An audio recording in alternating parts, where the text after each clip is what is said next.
नमस्कार, मैं राजू कुमार झा और देश के इसका के वीआईपी सीट पर आज बात करेंगे राजस्थान के नागौर लोकसभा सीट की। राजस्थान में लोकसभा की 25 सीटें हैं। प्रदेश में नागौर एक छोटा सा शहर है। नागौर लोकसभा सीट प्रदेश की सबसे हॉट सीटों में शुमार रहती है। साल 2019 के लोकसभा चुनाव में एनडीए से गठबंधन कर आरएलपी के हनुमान बेनीवाल यहां से चुनाव जीते थे।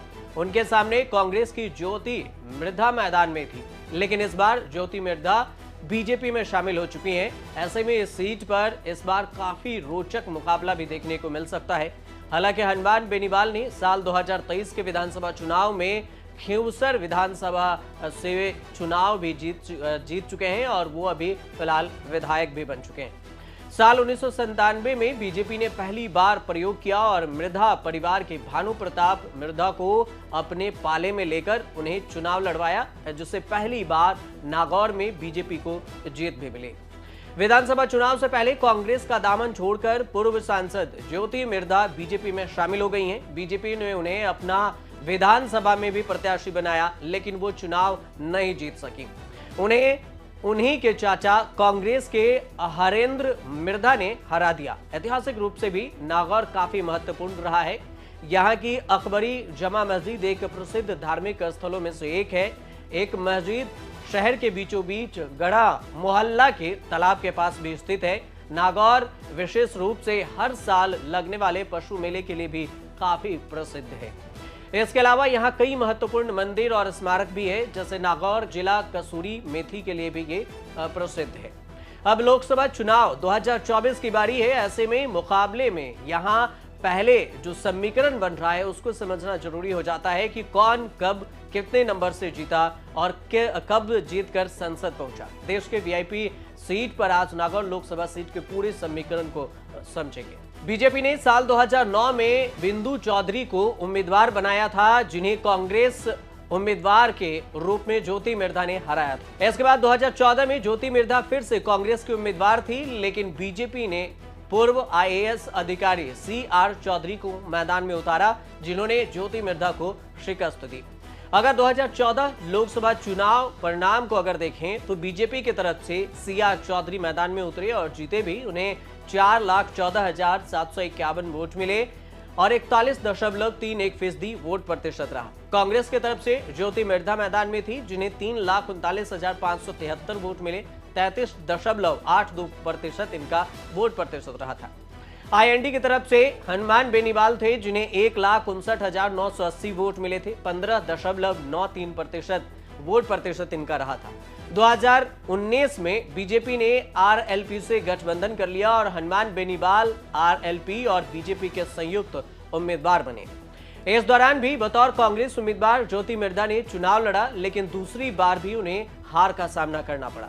नागौर लोकसभा सीट 2019 के चुनाव परिणाम को अगर देखें तो आरएलपी की तरफ से हनुमान बेनीवाल 6,60,051 वोट से जीते थे और 54.79% इनका वोट प्रतिशत रहा था। कांग्रेस की तरफ से ज्योति मिर्धा को 4,78,791 वोट मिले, जो 39.74% के करीब में आता है।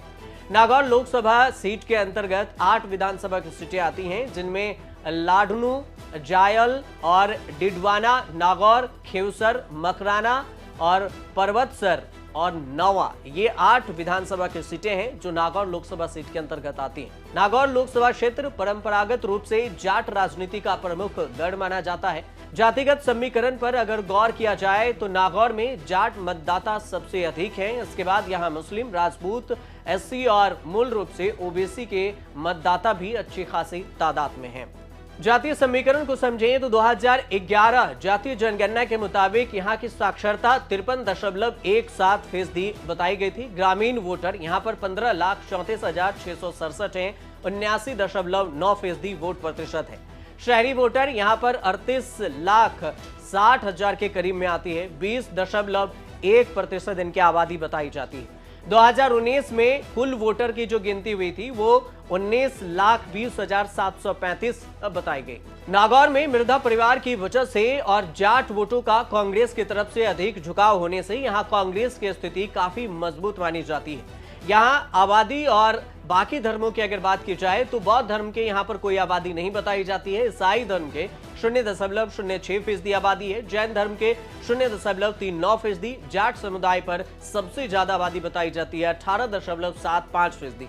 मुस्लिम समुदाय के यहाँ पर 14.3% आबादी बताई जाती है। अनुसूचित जाति के 20.9%, अनुसूचित जनजाति के 0.3% और सिख समुदाय के 0.01% यहाँ पर आबादी है। नागौर लोकसभा सीट पर मृधा परिवार का लंबे समय तक वर्चस्व रहा है। नाथूराम मृधा परिवार जाट समुदाय से आता है।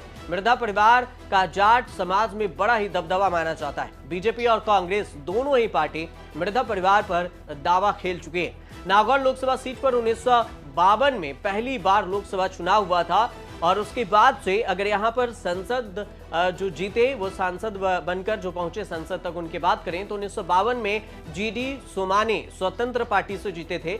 1957 में मथुरा दास माथुर यहां से कांग्रेस की तरफ से जीते। 1962 में एसके डे कांग्रेस की तरफ से जीते। 1967 में एनके सोमानी स्वतंत्र पार्टी से। 1971 में एनके सोमानी फिर से स्वतंत्र पार्टी से जीते। 1977 और 1980 में नाथूराम मृधा कांग्रेस की तरफ से जीते थे। 1984 में राम निवास मृधा कांग्रेस से जीते और 1989 में राम निवास मृधा जनता दल से जीतकर संसद पहुंचे थे।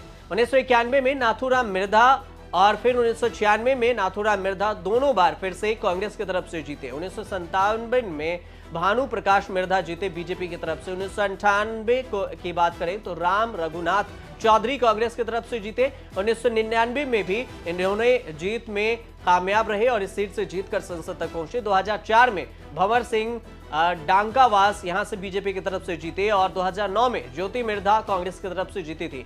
उसके बाद 2014 में यहां बीजेपी ने इस सीट पर कब्जा किया और CR चौधरी यहां से चुनाव जीतकर संसद पहुंचे। 2019 में हनुमान बेनीवाल RLSP की तरफ से NDA गठबंधन में रहे और यहां से वो जीतकर संसद पहुंचे। नागौर लोकसभा सीट पर दो नामों की हमेशा से चर्चा होती रही है, एक हनुमान बेनीवाल की तो दूसरा ज्योति मृधा की। हनुमान बेनीवाल की अगर बात करें तो बीजेपी ने ज्योति मृधा को मैदान में उतारा। चर्चा है कि कांग्रेस का RLP के साथ गठबंधन पर मंथन चल रहा है। इस बीच में हनुमान बेनीवाल की एक सोशल मीडिया पोस्ट ने भी सियासी हलचल तेज कर दी है। इस पोस्ट के माध्यम से उन्होंने सांसद रहते हुए अपने 5 सालों के कार्यकाल का लेखा जोखा प्रस्तुत किया है। इस पोस्ट के बाद कयास शुरू हो गए हैं कि खींवसर से विधायक हनुमान बेनीवाल नागौर से फिर लोकसभा चुनाव लड़ सकते हैं। हनुमान बेनीवाल को लेकर चर्चा तब खूब हुई थी जब 2024 के शुरुआत में संसद भवन में जब घुसपैठियों ने हमला बोला था तो उसको पकड़ने में भी काफी अहम भूमिका निभाई। हनुमान बेनीवाल राष्ट्रीय लोकतांत्रिक पार्टी के सुप्रीमो हैं। खींवसर से चौथी बार विधायक बने हैं। पश्चिमी राजस्थान के जाट पट्टी में बेनीवाल का खासा दबदबा है। हनुमान बेनीवाल मूलतः नागौर जिले के रहने वाले हैं और छात्रकाल से ही राजनीतिक जीवन में सक्रिय रहे और वो राजस्थान विश्वविद्यालय छात्र संघ के अध्यक्ष भी रह चुके हैं। छात्र राजनीति से निकलने के बाद उन्होंने बीजेपी का दामन थामा। 2008 में बीजेपी के टिकट पर खींवसर से पहली बार विधायक चुने गए, लेकिन उनका बीजेपी के दिग्गज नेता वसुंधरा राजे से 36 का आंकड़ा बताया जाता है। बाद में उन्होंने बीजेपी छोड़ दी और इसके बाद बेनीवाल 2013 में खींवसर से निर्दलीय चुनाव लड़ा और फिर जीत दर्ज किए। फिर बेनीवाल ने राजस्थान में तीसरा मोर्चा खड़ा करने का प्रयास किया और 2018 के विधानसभा चुनाव से पहले अपनी खुद की नई पार्टी राष्ट्रीय लोकतांत्रिक पार्टी बनाई। उनकी पार्टी ने पहले चुनाव में 3 विधानसभा सीटों पर जीत दर्ज करवाई। इनमें खींवसर से वे खुद जीते और नागौर की मेड़ता सीट से इंदिरा बावरी और जोधपुर से भोपालगढ़ से पुखराजगढ़ विधायक चुने और विधानसभा में पहुंचे। इसके अलावा अगर बात करें ज्योति मृधा की तो अब इस बार बीजेपी की तरफ से ज्योति मृधा मैदान में होंगी। कांग्रेस छोड़कर बीजेपी में आ गई है। नागौर के पूर्व सांसद रह चुके हैं ज्योति मृधा और उसके बाद अब बीजेपी ज्वाइन की है। सियासत में इनके ज्वाइन के बाद से ही काफी हलचल है।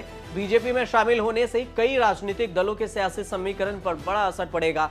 उसमें नागौर हो, सीकर हो, झुंझुनू हो, जिले की कई सीटों पर इनका वर्चस्व रहा है। पिछले चुनाव में नागौर में ज्योति मृधा के लिए एक नारा चला था कि बाबा की पूती है, नागौर की ज्योति है। नागौर में इनका कम से कम 7 सीटों पर बड़ा असर माना जाता है क्योंकि ज्योति नाथूराम मृधा की पूती हैं।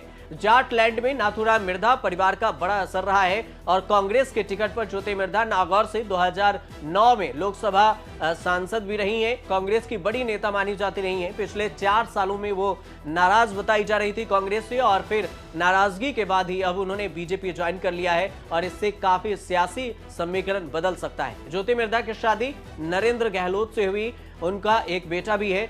ज्योति ने एसएमएस मेडिकल कॉलेज से एमबीबीएस किया है और उनका जन्म 26 जुलाई 1972 को दिल्ली में हुआ था। अब ज्योति के बीजेपी में आने के बाद से कई सीटों पर समीकरण बदल जाएगा। हनुमान बेनीवाल के राजनीति पर भी बड़ा असर देखने को मिलेगा।